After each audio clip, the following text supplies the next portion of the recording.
Welcome to the Transformations Podcast. Here, guests and I will share our transformative experiences and will explore how to find excellence in life. Antonio Aloia, thanks so much for coming out and speaking to us at the Transformations Podcast. Well, thank you for having me. Yeah, it's exciting. So I have a copy of your book, Aikido Comes to America. It's quite an excellent publication and with a nice cover on it. Looks like you spent a lot of time on that. Yes, we did. And I like to say this is kind of a different kind of Aikido book. I mean, we're going to talk Mhm. about Aikido, and I want to talk about kind of the segments of this book as part of our conversation because you outlined it really well. You know, there's Mhm. not a lot of chapter, but each chapter is kind of has a thick description or fullness of the content of very specific things within Aikido, time periods, and movements from place to place. Before we jump into that, I'd like to hear a little bit about your background. I know your father's an Aikido sensei.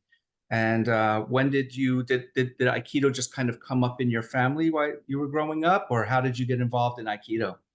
Yes, yeah, essentially it was really through my father who actually also roped in my mother at the same time. So it wound up being a whole family ordeal, really.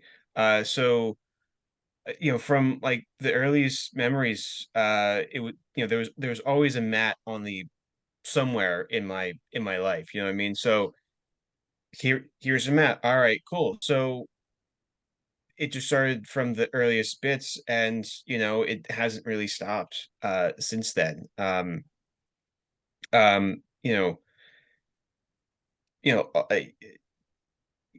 when I really started doing stuff for this book, I wound up expanding from Aikido into some judo. And there's always, again, it's like, hey, there's a gi. When I put it on, here's a mat. All right, cool. Let's go and throw each other. So I mean, even if like there's like IQ is not there, it's like, oh hey, look, there's judo. But like martial arts IQ, it really has been um literally part of my life since, I don't know, I was like five or so. So I mean, yeah. When you were like grabbing the last cookie or cupcake from the table, did your dad slap a kotegaesh on you or some wrist lock and throw Y- you out of the way so you Yeah, could have it? basically there I have vague memories, and he even says these memories in a great detail. But when I was young, when my sister was young too, he would actually practice Swariwaza and Ron Rondori with us, and we didn't know. We just kind of fell wherever, you know what I mean, like as like 2-year-olds or 3-year-olds are. But yeah, like I mean, there was a lot of things of like, hey, why don't we try this somewhere in the in the room in the house. And it was just like, okay, cool. So like, every family does this, right? But yeah, I mean, the one of the best parts about having a teacher that's also my father that is the teachers that I can always ask these IQ questions wherever. It doesn't make the training any easier. It's just that I just get to poke them a little bit more and be like, hey, what about this? What about that? And then how I translate that into like the actual practice or the mat work, that's totally on me. But like it's it's just great to have that person I can go and talk to about it. Doing it's a whole different story, especially well. But yeah, it really was a whole family affair. Yeah. What were kind of the things earlier when you started training more seriously? I mean, that didn't come at 5, probably, 10, 15, maybe you started taking more of an interest in the serious, training. Hmm. Um, how did the questions change that you would ask your father over time? Was it questions about technique or how to how to break fall and not get hurt first, and then how to do the lock tighter, and then later about a philosophy or principle rather than the Uh, technique itself. well, yeah, like it wound up being like, oh, hey, how we do this one, how we get tighter. Though a lot of those ones were kind of saved for like right before class, right after class. But really when again I started doing research for the book, like something opened up and like, I just want to know more or something, right? Because these guys, both the American and the Japanese practitioners, were doing something that many people have said, hey, this is, either this is it or this is the real deal sort of thing. So later on, it wound up becoming more principle based, wound up becoming more like perception based, i.e., like, how did how did he perceive this, or how did he and his peers while he was training like perceive this, um principle perceive history, again, major people in the area and everything. So like it got deeper, and to some extent too, it also, excuse me, it also wound up looking at parts of parts of the future, or like what things within the art can be improved upon, or everything else. And also, of course, politics also come up, which is a great subject for anybody. But no, those things really get into, sorry, those questions and those conversations about getting into something a little bit deeper. Especially when I took up assistant teaching in 2017.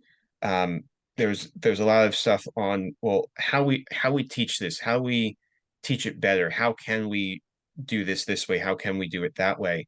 So it wasn't just like, hey, how do we do Nikyo, how do Nikyo is great, but there's like 15 different variations. So how we teach the base Nikyo on the principles, and how can we apply those principles to those other variations, sort of thing. So um yeah, long story short, all the questions got a lot deeper than just, hey, how we do this. So yeah.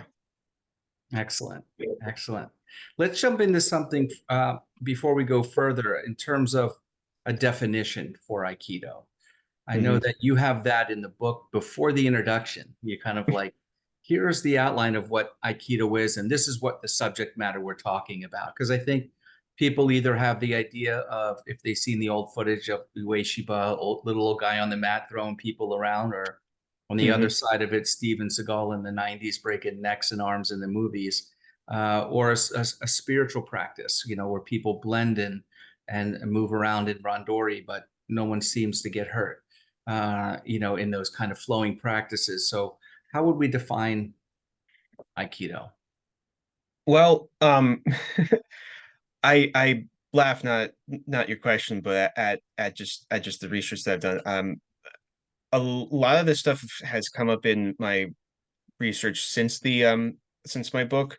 Um, Talking with other Aikido making editorials and everything, and even asking some of the um older practitioners, the more veteran practitioners. um, they're even, I don't say wishy-washy, but they're hesitant to put like a definite definition of Aikido out there, because it's been so, um the definition has been a little bit loosey goosey. Um, so like for one thing, Aikido, and even before what what we now know is Aikido, um Ueshiba, or Sensei, like his, Aikido wound up being just the way that he put together his martial understanding of Daitoryu and everything else that he did, and then his Shintoism, or the Emoto Kyo. And again, for him, it works. If you've read the Heart of Aikido, or listened to any of the interviews, or read any of the interviews from um, Aikido Journal that has made them available, I should say. The way that he explains things are a little esoteric, and for him that works. But for everyone else who's not into the esoteric, or the super spiritual, or the super spiritual meshed with Japanese nationalism, meshed with something else, it doesn't really work for us, right? So, so one obstacle in creating a definition of Aikido is taking what someone else's definition or someone else's usage of Aikido and trying to make it not that, right? The definition that I wound up using for the book really defines it as a martial practice. Hey, there's groundwork, but it's not the groundwork that you see in judo or in Brazilian jiu-jitsu. There is standing work, but it's more based on joint locks, joint manipulation, whole body movement. Um, uh, it's a it's based in jujutsu, but it's different than like judo jujutsu. And then et cetera, et cetera. There's there's limited strikes. There's not as much as say Muay Thai or uh, karate or anything else. So the definition winds up becoming a very physical based definition, and perhaps to the Western audience, to the Western eye, that's something that was most likely needed. Describing the physical, but then from the physical, it can go to anywhere else. You mentioned the spiritual. I also mentioned before with O Sensei's spiritual path with Amoto Kyo. And there's little sects and styles that kind of wrap around like, oh, hey, look, we're going to do, the physical is going to inform the spiritual or the key. We have Key Society and all those other offshoots as well. But then again, just saying, hey, we're going to study key doesn't necessarily mean that you're going to be doing spiritual stuff. We could say Aikido is a holistic practice for mind, body, and spirit that also has aspects of socialization and or athletic training, meditative practices. So there's a lot there for each individual school or practice, no matter where they are in the world, to kind of home in on what is of most interest to them in that area, Right. right? Absolutely. Absolutely. I mean, I Yeah, mean, I mean, I mean, that definition very sounds much like I'm, like we're being lawyers and we're trying to cover all our bases, right? yeah, that's But right. I mean, and most people aren't going to stick around for like a Right. 15-page definition. But yeah, for our conversation, yes, we we could definitely use that definition. Yeah. Other people, I mean, hardliners, just like fundamentalists of any group, could say, Aikido is what the founder made it. And if you deviate from any of it, you're no longer doing Aikido. You're doing an aspect of it, right? And that holds for Right. all martial arts and all spiritual groups and all religions, that once you deviate, it's no longer take a chunk out or add a different chunk. It's no longer the same thing, right? But Right. I think, well, there is a point there, but the other point is nothing. If you don't grow, you just die. I mean, if the arts don't adapt, if Ueshiba was born in this time and not when he was alive, maybe the art would be different, facing different things, different times. So, um, I have a conversation with my friend, Goju Sensei and a kung fu teacher in Florida named Russ Smith, and we always talk about, you want to be traditional, but what is tradition? What part of the art is the tradition and what part is not the tradition? And so it makes, I mean, does wearing the hakama make it traditional, your practice, or can you wear sweatsuit and sweatpants and do it? Is it the Shinto aspect? Is that what makes it traditional? Or do you have to say all the terms in Japanese? If you just say outside wrist lock, is that okay? I mean, at what point are you not being traditional? Like, where's the line of what is defines tradition? And that's a hard one to wrap our head Mhm. around too for any martial art. I'm not just saying Aikido, but including Aikido. Yeah, no, no, absolutely. And there's talk within now I'm going to go a little more academic or scholarly, but like there's within martial arts studies where traditional martial arts aren't really traditional because that tradition was created. It was created within what we term the modern era. So at that point, it's like, well, then it's not really that traditional. You know what I mean? But then like like the different definitions or the different meanings of IQ to different people, the word traditional means different things to different people, Right. right? So then again, we're getting into, I would say the weeds, but we're getting into um an an argument that's going to be really hard to find an end. You know So what I mean? maybe, yeah, maybe the agreement on the argument, so to speak, is that it doesn't really matter, because your Aikido is not my Aikido, so to speak, and the principles are what mattered, and what you gain from it and take forward uh, has to be an individual thing. Um, so I don't know. I just like to I just like to throw that around in conversations because it becomes interesting. What is the Mhm. art and what makes it traditional? And if you don't do part of it, does that mean it's no longer traditional? So you have to call it modern or something else, right? Like who knows?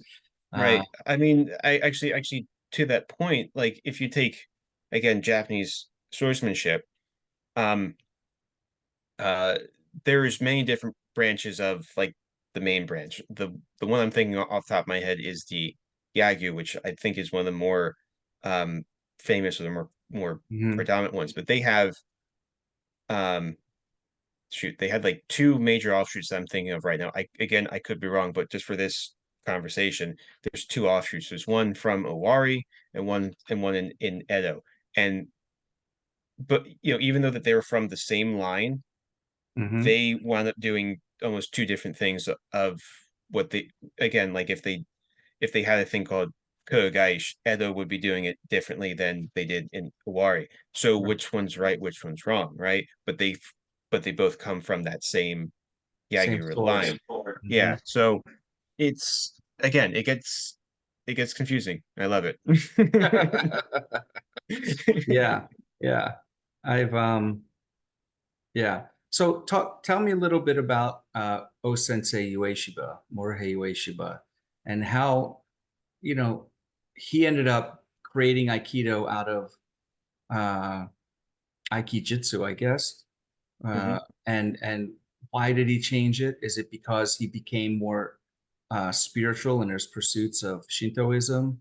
Or is it because he got older and didn't want to hurt people? I know a lot of older masters sometimes go less Mhm. violent. Or was he trying to create a practice that wouldn't be needed in wartime, but that was good for peacetime? You know what? Right. Um, so he has so I guess let's just back up a little bit. Like you said, he created IQ out of Daitaru, right? Absolutely. He wound up meeting Sukoku Takeda up in Hokkaido in the 19 teens. Um, excuse me. And he spent like 10 or so days with Takeda, and he was like, hey, this is great.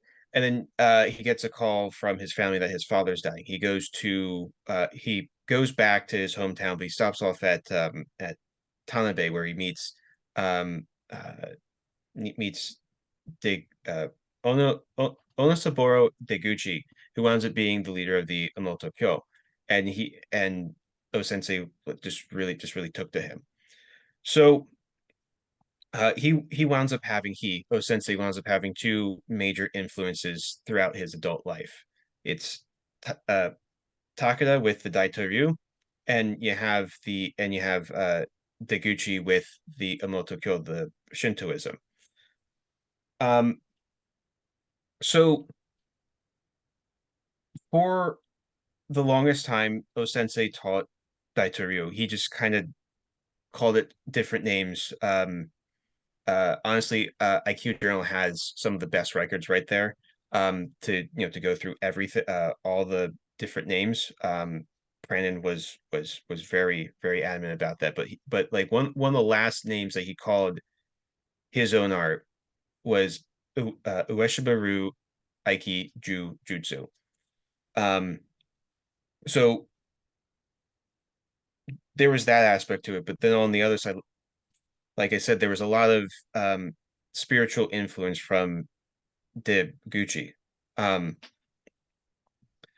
so that wound up creeping into the Daiteryu to the point where, yes, it's similar, but then it became more of a to Ueshiba, to a sensei, it became more of a physical, I don't say metaphor, but a physical manifestation of what he was believing through Emoto Kyo. Um, whether that was peace or prosperity or anything else of that matter, it was being expressed through Aikido, or again, like Daito Ryu. Um, um, what I do remember is that, according to his son, Kismaru, Sensei never really kind of let up on the fact that, like, hey, he was martially sound, or that, that he wasn't, that he wasn't a pacifist. He wasn't. Um, to a certain extent, he did, I guess, lighten up a little bit in his later years, especially in Iwama. Um, but the stuff that he did then compared to the stuff that he did in, like, in the 1930s, 1940s, it was relatively the same. It was just a different, I won't say interpretation, but a different iteration of him doing it physically, because of his age or because of his understanding or whatever else. Aikido was developed by Morihei Ueshiba, and then American servicemen are in Japan, and that's probably where we get our first Western exposure to Aikido. Yeah, really, really, really from those guys. They were either A, they were going out seeking out stuff to do because, once your shift was done, what else was there to do? So if you didn't want to get caught being kind of drunk around the place, you would go there. Or two, these instructors would actually go to the military bases and teach. Um, so I think one thing to note before we get into some of that fun stuff is that in the post-war years from 1944, sorry, 1945 on, uh, Osensei didn't really have much of a big hand in the organizational um, structure and the creation of the modern Aikido curriculum. He was out in Iwama. He was doing his own training. Um, it was his son Kismaru and Guichi Toei that wound up solidifying the curriculum that the Aikikai has now as a basis. So they wound up taking things for things that Osensei did martially, kind of, I wouldn't say stripped it down, but they made everything so that it fit within to that post-war culture where it's like, hey, let's not have uh a super naturalistic Japanese empire again because reasons, right? Um so yeah, so then these servicemen wound up getting training from uh these older, either these older Ueshiba students or these slightly younger ones that wound up going out and seeking the teaching at these military bases. And um so that was in immediately right after World War II. You have servicemen coming during the Korean conflict, as people who were being deployed in Korea. They would come back to Japan as their R&R. And then also, again, Japan was used as that landing point as well for people during Vietnam. So there was like the late 40s, early 50s. There was then the 50s, 60s ish with the Korean War, or Korean conflict, I'm sorry, and then the Vietnam War from the end of the 60s into the 70s. And these guys, however long that they trained, they wound up taking that and bring it back over. Those who are really committed and really want to do stuff. Um, and a lot of those guys that were, I guess, converts into Aikido wound up being judo people or karate people. One of the American pioneers for sure, that I mentioned in the book was Rodney Grantham, and he was a judo person. He wound up serving in the Korean War, and he purposely went to police judo dojos because he knew that the training was going to be the hardest. And it's like, yeah, this is exactly what I want. And it wasn't until he comes back over, obviously he had some, some exposure to Aikido, but when he comes back over uh, in um, in Georgia, Atlanta, Georgia, he sets up his own school, and oh hey, look, Koichi Toei comes out, and there's not enough IQ people, so Koichi Toei says, hey, why don't we get some of the judo guys to do this? Um, Grantham volunteers himself for a session, and this is the guy who went to, again, police dojos, went to the hardest training in Japan, and he's being thrown by Tohei, and he's like, oh my God, what is this? I have to learn this. So like some of those realizations, some of those conflicts happened right then and there with either Tohei or um, one of the number of other Japanese pioneers in instructors, either here in America or over on Japan, and it was like, holy crap, this is something that I need to learn. Um, and I know Grantham is, one of many, but he essentially switches from judo to Aikido within the span of like a few years, and it's like judo's not important, Aikido is where it's at. Mm. So to go back to your original question, yes, the American servicemen from those three wars, World War II, Korean conflict, and Vietnam, had a had their um, influence, had their push within here America to get everything started, at least to lay that foundation for further dissemination. Mhm. What do you think it was about um, the Japanese culture or the Japanese arts that attracted the military men? I mean, aside from, yeah, okay, you don't want to get in brawls, you can only go to so many brothels, you got a lot of time on your hand, each day, half of each day maybe or less. But it seemed like, a solid amount of them got into some kind of training while stationed overseas, not just in Japan, but other Asian countries. But we'll just talk about this. And really something about the training, the dojo spoke to them. Do you think it was just an exotic thing, or do you think there's a certain kind of, maybe? I mean, these aren't like, tree huggers. I mean, these are military men, Hmm. but there's something about the art. You're bowing, you're being respectful, you're on mats. You're not just pounding each other. That Hmm. that spoke to them. Do you think there's almost like a I don't know what's the word I'm looking for, an Aikido character trait in some Hmm. people, versus another kind.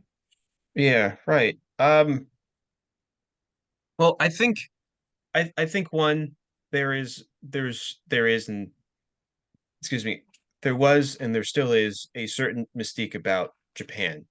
Um, even though some of that mystique in the immediate post-war years, uh, and actually during the war years, were kind of sort of crushed by the imperialistic expansion that Japan did during those years, and then of course the whole quasi racist and xenophobic feelings towards Japanese culture, etc. But you know, I think afterwards there was just kind of a resurgence of that um, uh, mysticism with that. I mean, even if you look back towards like the early 1900s, where judo and early forms of jujitsu were coming into America and actually other Western parts of the Western world, it was always billed as something exotic, whether it's positive or negative, but it was billed as something exotic. It was mysterious, and it could help you with being a boxer or a wrestler or whatever, right? Um, so again, there was sort of that mystique. But then on the flip side, yes, these were military men, whether they were just out of basic training or they spent the entirety of the war island hopping. Um, but I think to those who stayed for the long haul, I think there was something about whatever art that they chose, whether it's like Aikido, judo, or karate, that either one's centered around a specific sensei, or just how the art was demonstrated to them at that one time, that was like, holy crap, this is the real deal. Because even some of those stories where, holy crap, it's the real deal, happens to civilians, American civilians over here in the in the States, far removed from war, right? And it's like, well, how we get back to that. I mean, maybe to some degree, how we get back to that feeling of, oh my God, this is the real deal sort of thing. But excuse me, but yeah, I think it's the mixture of like those two. It's like, hey, this is the real deal, and going through all this other stuff, the cultural experience and all this other mysticism that was kind of, I don't want to say shady, but kind of blocked, or yeah, blocked from like outsiders. It was like, hey, cool, there's going to be some secret teaching or whatever it is. But I think a lot of that wound up, like, the combination of the two really wound up making this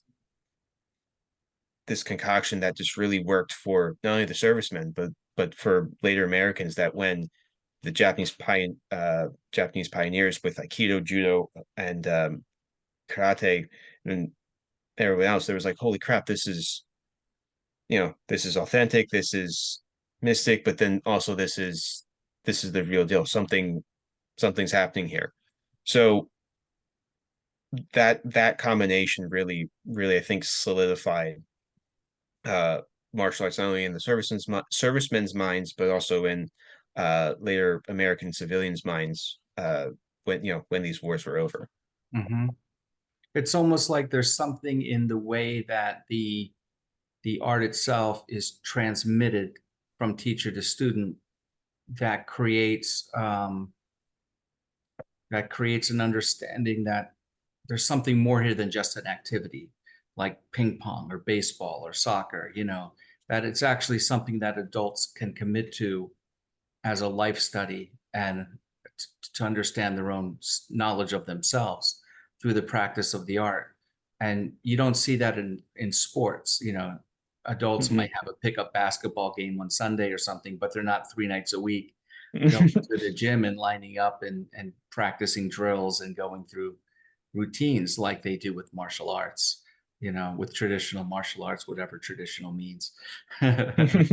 um, Right, right. No, right. and that just kind of goes to show how, um there's many different aspects of it, but that goes to show how we, as an American society and as American culture, view sports, as opposed to, um I guess saying martial arts as a as a hobby. But in a way, it's a very intense hobby of like, hey, I want to figure this out, as opposed to, again, oh, hey, we're going to play basketball, baseball, or we're going to wrestle, even though no one like over the age of like 30 does that. Right. You know what I Right. mean? Willingly. Right. But yeah, like there is a disconnect, or again, there's just a complete difference of how, again, we're just going to use Japanese culture as the example, as Japanese culture views activities, as opposed to, um, United States American culture views, similar activities, and they just throw it under sports. Like, yeah, you only do that when you're in high school, sort of thing. Right. Or soccer when you're in elementary school. I mean, we're one of the only countries that, Western countries, that soccer is not huge for adults. For some Hmm. reason, we have it relegated to elementary school. It's funny. Um, so Aikido starts taking root in America, and your book is called Aikido Comes to America. So maybe you could introduce us to some more additional American pioneers of Aikido, how they got a school started, who, what kind of support they got, how were they able to attract people. I mean, we're not in Japan at this point, you're over here, and how does this kind of translate at the YMCA or somebody's yard, or, kind of Yeah, give us a sense of that. yeah, absolutely.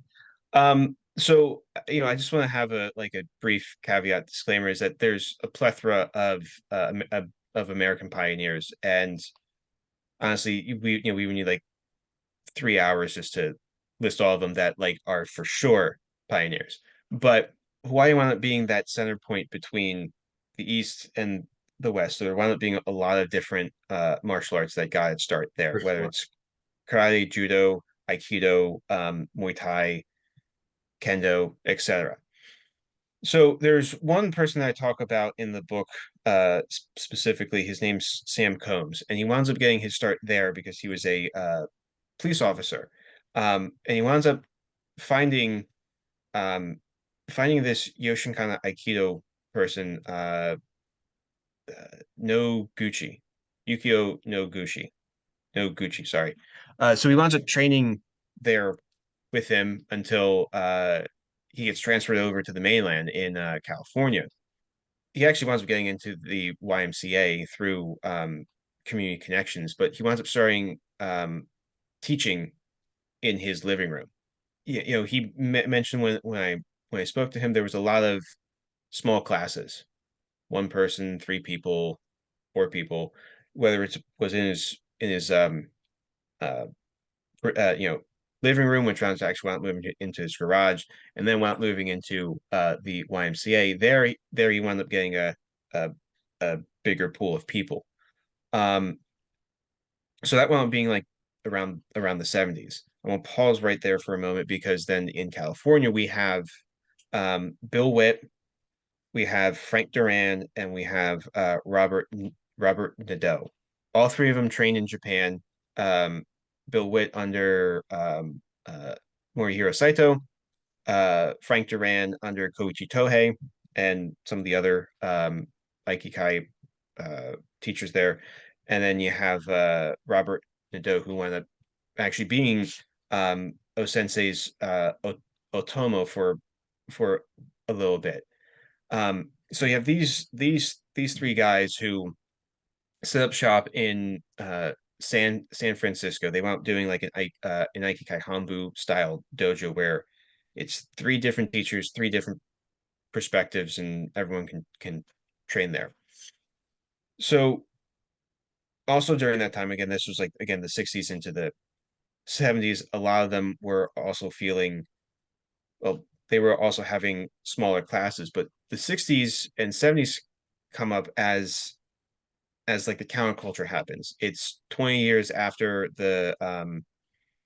uh the servicemen and like the war ends and they all have kids. These are the baby boomers. So then the baby boomers are like, hey, we're going to participate in this counterculture stuff.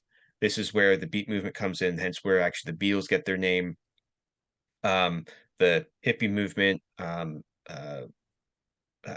actually the actually environmentalism comes around in really big numbers, and there's also like the human potential movement, Bruce Lee, and everything else that kind of starts going sorry that starts setting the stage for what we would call like new age stuff that got really popular again in the 90s and kind of has its own thing now with yoga and looking to Indian traditions and everything else like that. So um, and actually Bill Witt said specifically that it was these different movements that really helped influence and populate these dojo because it was just it was it was being billed as hey, this is a way that we can find ourselves, this is a way that we can do something with peace. Actually there's a good handful of people that I talked to that who are based out of California um that gravitated towards Aikido because of the philosophy, because of the Mhm. peaceful philosophy. And actually one of the people that I talked to, Daryl, um I'm blanking on his last name, I do apologize, starts with the B, but talking with him, he was very active in the anti-war movement, and the fact that Aikido had this art of peace principle built into it, it was a really big thing for him to gravitate towards. If we go back to Sam Combs, um, who continued with his dojo and actually had a few school um, organization that kind of um, allowed his teacher Noguchi to come over and teach on the mainland. Um, he brought it into more of a law enforcement aspect. He said specifically that Yankyo and Sankyo were really good in arresting techniques, whether it was Mhm. leading people towards somewhere that they need to go to, or it was a quick way to get them to stop and then cuff them. So just a quick definitions for those who don't know the terms. These are wrist locks and arm locks that you're talking about. Yes, Sankyo, Mikyo, right. yeah, absolutely. And I So it think was most of the law enforcement cuffing and control techniques do come originally from Aikido. yes, Mhm. yes. Um, yeah, and then yes, and then we can have a whole conversation of how the police departments kind of went that way with their Right. training, but that's a different story. Yeah. But yeah, so there's that on the East Coast. Um, others others like on the West Coast. So like West Coast really sorry, not West Coast, East Coast, my bad. East Coast really big one. Um, and actually a lot of them start to stem from Yoshimitsu Yamada, who comes over in 1964 to do a demonstration at the World Fair in New York City. Um, he sets up shop at in New York City at the New York Aikikai. It should be noted that he did not establish the New York Aikikai. He was already there um, when he got to the city. The person who was in charge of it was like, "I'm going to go somewhere else. Why don't you take over?" So Yamada did. So along the East Coast, after Yamada came Mitsunari Kanai in Boston, then came Suji Maruyama in Philadelphia. Um, and then there was Akira Tohei in Chicago again in the 70s. So a lot of a lot of the other American Aikioka who pioneered kind of came from that Yamada, what would become the United States American Federation lineage. Um, Rodney Grantham wound up being the guy that actually took weekend bus trips excuse me, up to New York to learn from Yamada and then come down and then teach again and then repeat, rinse and repeat. And then Yamada would come down here. So a lot of the stuff on the East Coast wound up being the American practitioners sending for or inviting Japanese instructors down. We have people in Florida. There was Thomas Walker. Um, he was called Doc because he was a dentist. Um, he would invite Yamada down as well, all the way down in Florida. This was before he sent Peter Bernath down there to help with creating a base down there. But even then, you had McIntyre, who specifically went over. Sorry, McIntyre was a Florida Aikikai who specifically went over to Aikikai Hanbu and said, "Hey, can we have a Japanese sensei?" And that's where Satomi comes in, and he's like, "Hey, I'm teaching full time at Hanbu, but like I want to do this." So that's how you get Satomi into Florida. So again, just to reiterate that point, is that a lot of this the dissemination on the East Coast happened because the American Aikioka said, "Hey, we need instructors. We're okay, but we need to better ourselves. So we need to go grab these Japanese instructors, bring them down here, bring them over here." So so we can get better. Yeah, it seems like there's a real passion there. I mean, that's a lot of work for a hobby. This became a lifestyle for them, right? Going back to Yeah. what we had said earlier, this is a way of life. It's not just a hobby or a sport activity. It's Hmm. really something that they're willing to drive hundreds of miles for seminars and classes and spend money to bring teachers down and build groups. And it's a ton of work. Uh, but without all that effort, Aikido wouldn't have bloomed over here, But so there Absolutely was not. something about that group of first or second, Americans coming over that really helped spread this art here. What were some of the troubles, maybe, or difficult things that occurred? I know you mentioned some things in the book, and you talk about the decline of Aikido as well in the West. But what before we get to the decline part, what were some of the things that were hard or obstacles for the teachers and the Westerners to overcome um, in building their groups or being accepted by the Japanese or having Aikido being accepted, after you get past the beat movement, where everybody was liking Aikido and Tai Chi and Hmm. transcendental meditation, you get into a counterculture movement. I mean, once you hit the 80s, that stuff's out the door on a level of popular culture anyway. Um, Right. so what was kind of the barriers and to their success that they had to overcome? But I mean, one, small class sizes. I mean, yeah, I mean, I remember finding things from uh Robert Nadeau, and he says, yeah, sometimes it was really rough just to have me and like two other students, maybe one, Yeah. and we're like, well, we're here, let's do it. So there was that. There was also some things of retaining students, because again, there's some that were only there for the fad, but then there was also others that were they got to a certain point and it's like, okay, done. Um, I remember reading a Black Belt magazine article. I think it was in relation to Rodney Grantham. Is that either the article or Grantham said specifically that it was like 1 in 7 or 1 in 10 actually wound up staying with the art.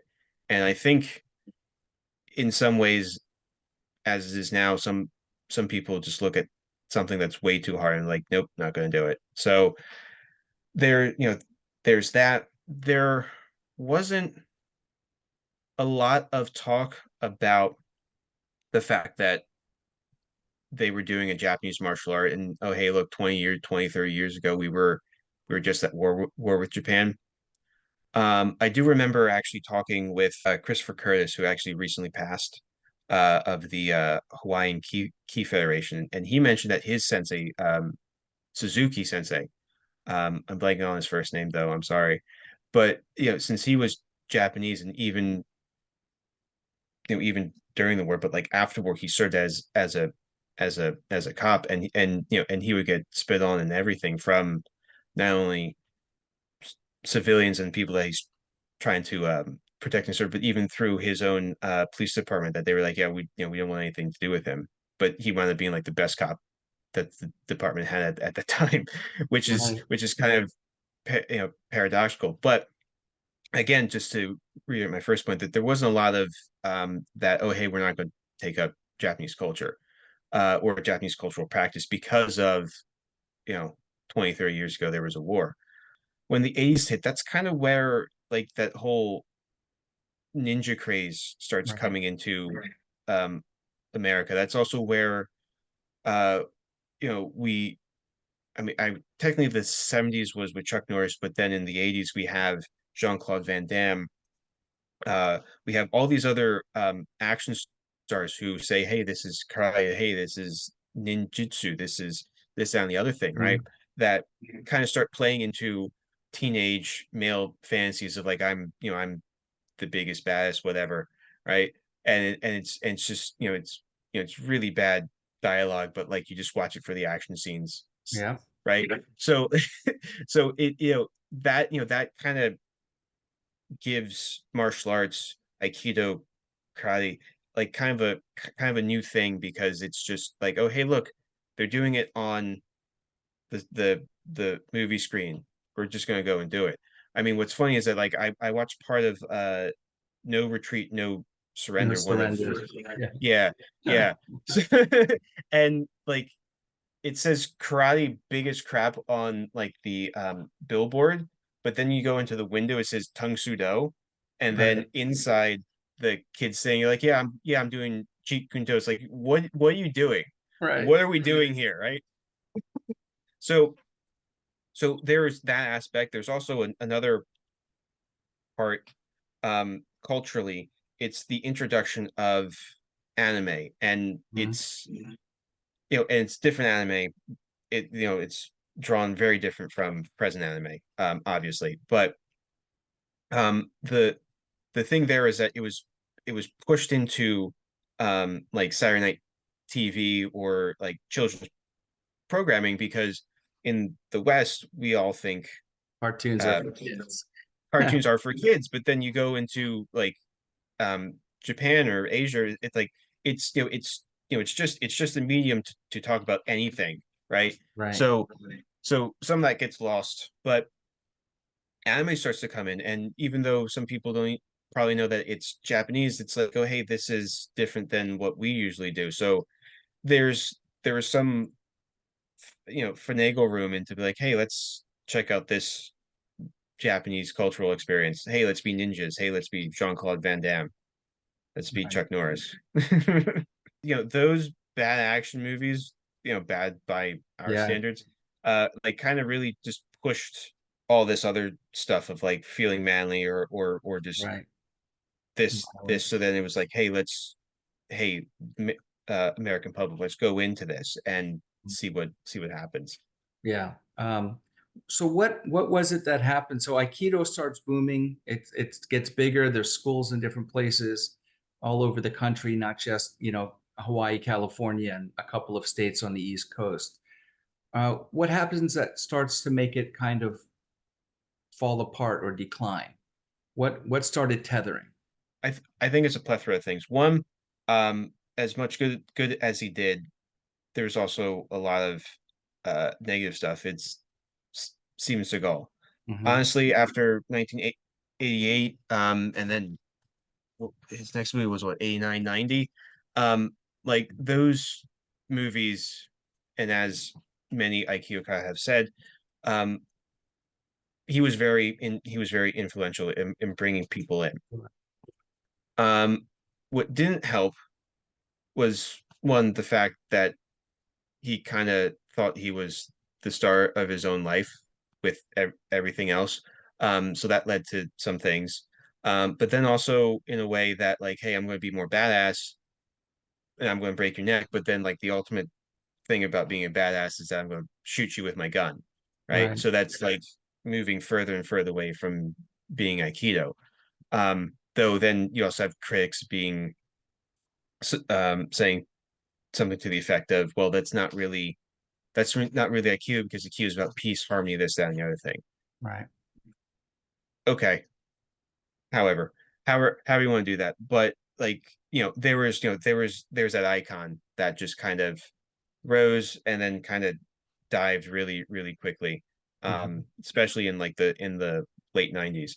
I made a point to watch those like early films of his. If you set the bar to the point where it's like, yeah, well, this is as much that Steven Seagal can act.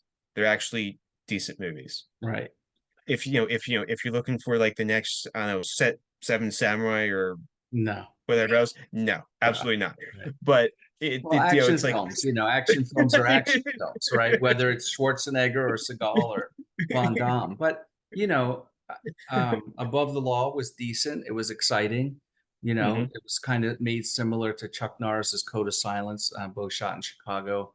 And then Marked for Death was okay. I remember seeing them all in the theater when they came out, Marked for Death. And then there was another one. And after that, I lost interest because they started getting, um, oh, the one on the train was Under Siege was good, and Yeah. Under Siege 2 was decent. Basically, Die Hard on a boat and Die Hard on a train, but they were still good movies. Hmm. decently made movies, right? Right. And then after that, for me, it just all went downhill from Glimmerman on. I haven't followed at all. Yeah. Yeah. You No, know, no, yeah. I And lost interest in him as a person and him as Seagal as a practitioner. The yeah. personality doesn't jive with mine, so don't feel like watching him on the movies either. Yeah. No, no, no, I totally understand. And then that's, again, that's what I was also trying to say is that like the way that he put himself together publicly was just like there was something happening in like the late 80s into the 90s and a little bit into the 2000s. I don't want to say specifically the Ultimate Fighting Champion, but there were like underground movements before that Right. that kind of pitted styles against each other.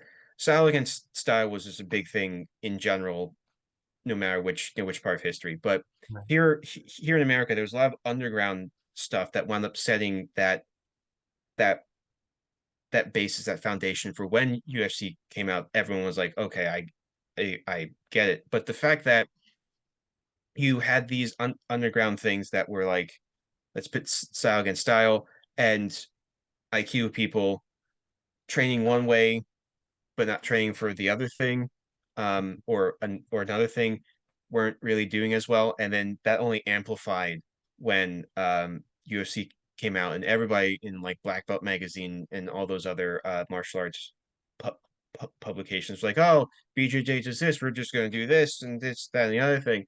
And while valid, you also have to make sure you train it so that you don't have it not work. But that kind of just exploded into like, well, if it's not this, then it's worthless, sort of Right. thing. So, and there's that whole thing of, well, Aikido is not worthless, and we're going to try and make it something that it's not, sort of thing. And on top of that, I mean, you had the 2008 2009 housing market crash, which actually also affected other parts of the world.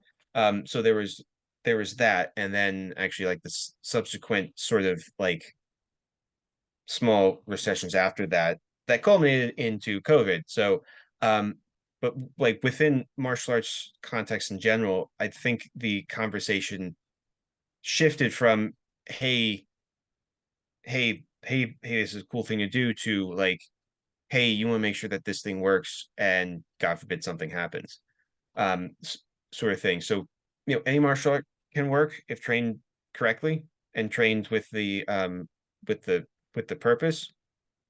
Some people don't want to take that time to train correctly. They want to go to the the thing is that's going to get to them the quickest. And that's what people, I feel, wound up taking away from UFC, and then later on became like one championship, karate combat, and all those other uh UFC branch offs, where it's like, well, if I want to be proficient at this and I can use this within a short amount of time, I'm gonna go with the tried and true with either BJJ, MMA, Muay Thai, etc. Right? Because they demonstrated their worth on UFC. Um, Again, we can have a whole conversation of like, if that's a valid thing, sorry, a valid comparison or a valid standard to hold up. But that's kind of where it kind of went with decline. And what else that kind of, when 2017 there was a community study, and basically it demonstrated that the IQ community was not only top heavy in rank wise, but it was also top heavy in age wise. So it's kind of that thing of like, well, if you want younger people to come in, you need to have younger people at the helm, sort of thing. But then the martial arts paradigm is like, but if you have younger people at the helm, younger people don't know squat compared to the older guy, but then the older guy is not, what I mean? Yeah. It's again that circular argument. So, there was that as well. And then actually brings it all the way back to the like one of the first parts of this conversation is, what is Aikido? Aikido meant 15,000 different things to 15,000 different people, and trying to convey what Aikido is as a whole to, the American public, not everyone's on the same page. And from the people that I talked to in recent years, I don't think it's ever going to be on the same page unless something cataclysmic happens. But Well, I'd like to kind of chime in on a few things. One about the UFC or MMA competitions and Aikido and all traditional martial arts really that didn't perform well in those competitions is that you're taking people who are teachers or practitioners but not athletes and not competitive athletes, and you're putting them against competitive athletes, mhm, right? So if you take the tennis coach at any high school, he's not going to beat a competitive tennis player in Wimbledon or something. I mean, they're not mhm, training at that level. So to just go in without that same type of training, that same mindset, 3 or 6 months beforehand, it's a whole different endeavor. So the comparison of the two, I don't really buy it. It's not a one for one mhm, comparison.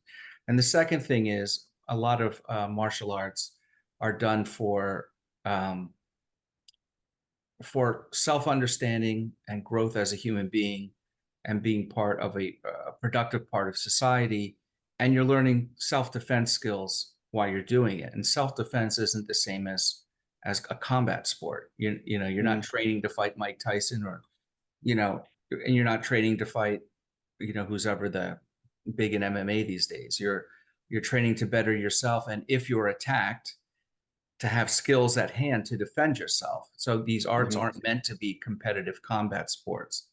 They may have come out of an art of war, which is different on a battlefield in group with armor and horses and weapons than it is one-on-one in the streets for civilian self-defense. And basically, these are civilian self-defense arts taught uh, as a life practice. So the whole thing is to me is a moot point. If you want to be good in competition, train for competition.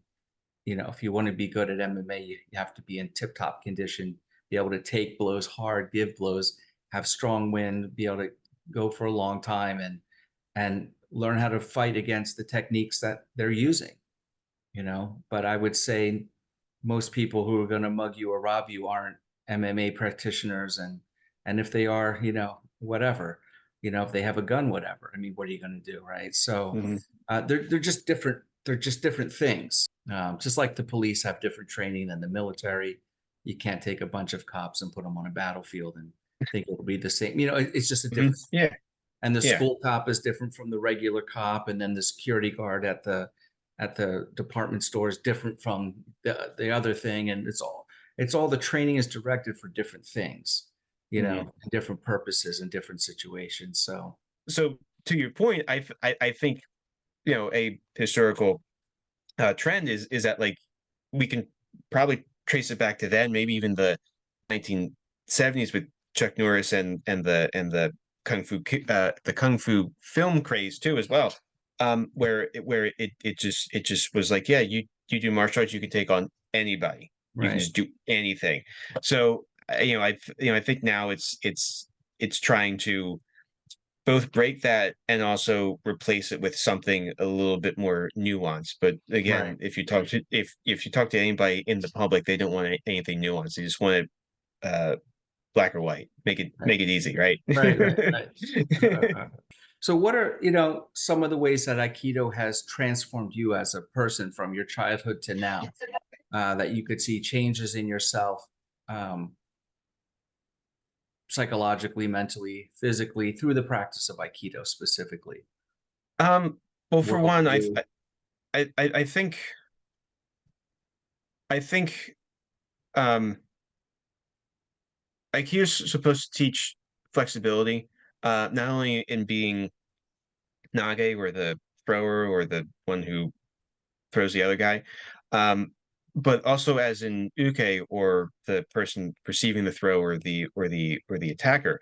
Um, so there's, I mean, I think I have more flexibility uh, in my life, or at least how I would do things, than I would if I didn't. I mean, I know Aikido kind of jives with my personality a little bit, but I'm not sure how much of the Aikido thing of going with the flow really affected it. Um, but then again, I grew up with Aikido, so I mean, there has to be some influence, right? But shoot, I actually just had something else in my head, but I'll say it this way is that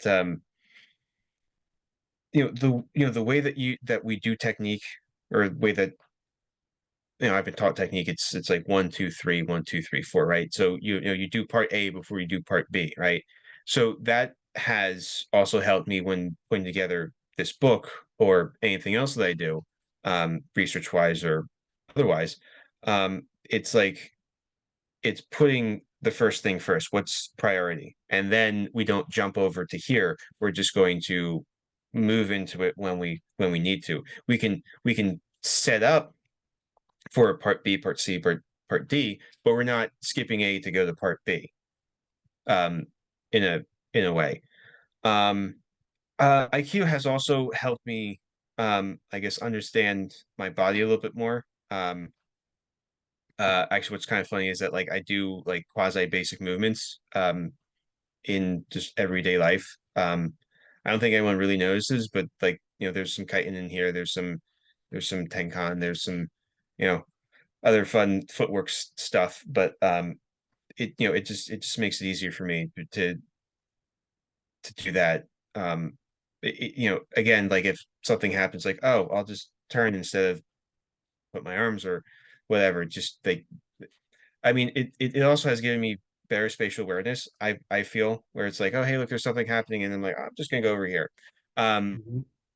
uh, you know, Also just kind of how to move my body a little bit. I know this is like a very physical explanation, but there's just some things that just have like a certain flow to it, or a certain, je ne sais quoi, if I want to be French.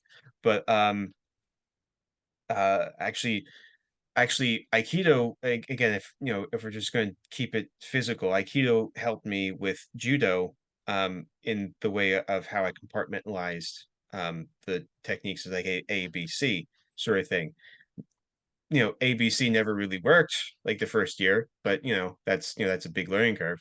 But again, because judo's Japanese art, there's ukemi. So I'm like, okay, well, if I can't do this, I'll just do the ukemi sort of thing.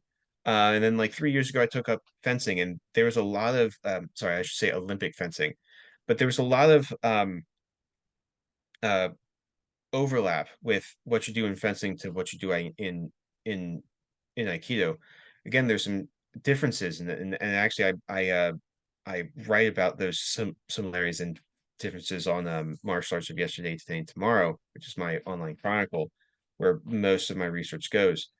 Um, Now, I wrote through, I described the similarities, the differences, how my Aikido training has actually laid the foundation for what I do in fencing. I mean, I'm what, the 3 years in. I mean, I'm no Olympian, but there was a lot of that, like, um what's the word, um beginners, intro beginners course, that like I just understood. It's like, oh yeah, this is this is the footwork. This is what what I mean. Mhm. It just kind of laid that foundation where it just was like boom. Um, and then you mentioned worldview wise, and I do apologize if I'm just kind of going on some random points here, but um, like worldview wise, and I think this is also how uh my father approached teaching. It was very principle based, so it's not so we're not rigid in specific form. If the principle reflects or the form reflects the principle, then that might be a good base to start. But you shouldn't be um, solidified. You shouldn't be stuck in that form. But like worldview wise, it's like I don't. What are your plans for the future? Do you have a second volume coming out, or people should read your blog, Martial Arts of Yesterday, Today, and Tomorrow? Yeah, so I actually have a few things in the pot. One, I'm currently writing. I should be finishing up the whole writing process this year, um, with a judo pioneer that was in Philly for 20 plus years, actually, yeah, Mm. on the East Coast for 20 plus years. This started back in 2000, and it kind of went hand in hand with my judo training at that point. But um, this judo pioneer was, he was the highest ranking judo guy outside of Japan, and no one really knows much about him. So I've conducted a lot of sorry, I conduct a lot of interviews with former students, at least those who are still Mhm. around, because this judo pioneer really made his stamp in the 60s, a little bit into the 70s. So that should be the next thing. Um, yeah, so the writing process should be done around this year. Um, After that, I actually have toyed around with the next volume for Aikido. And I am going to be working on two volumes with that. Hopefully one comes out before the other. But one's going to be talking about, or at least one's going to be tackling some of the questions, like modern questions, modern issues, um, and just see how see how people in the community answers them. I will have a historical backdrop to all of them. Another one is, well, the second one is that's still being formed, but I know I want to do something with the styles of Aikido here in Mhm. America.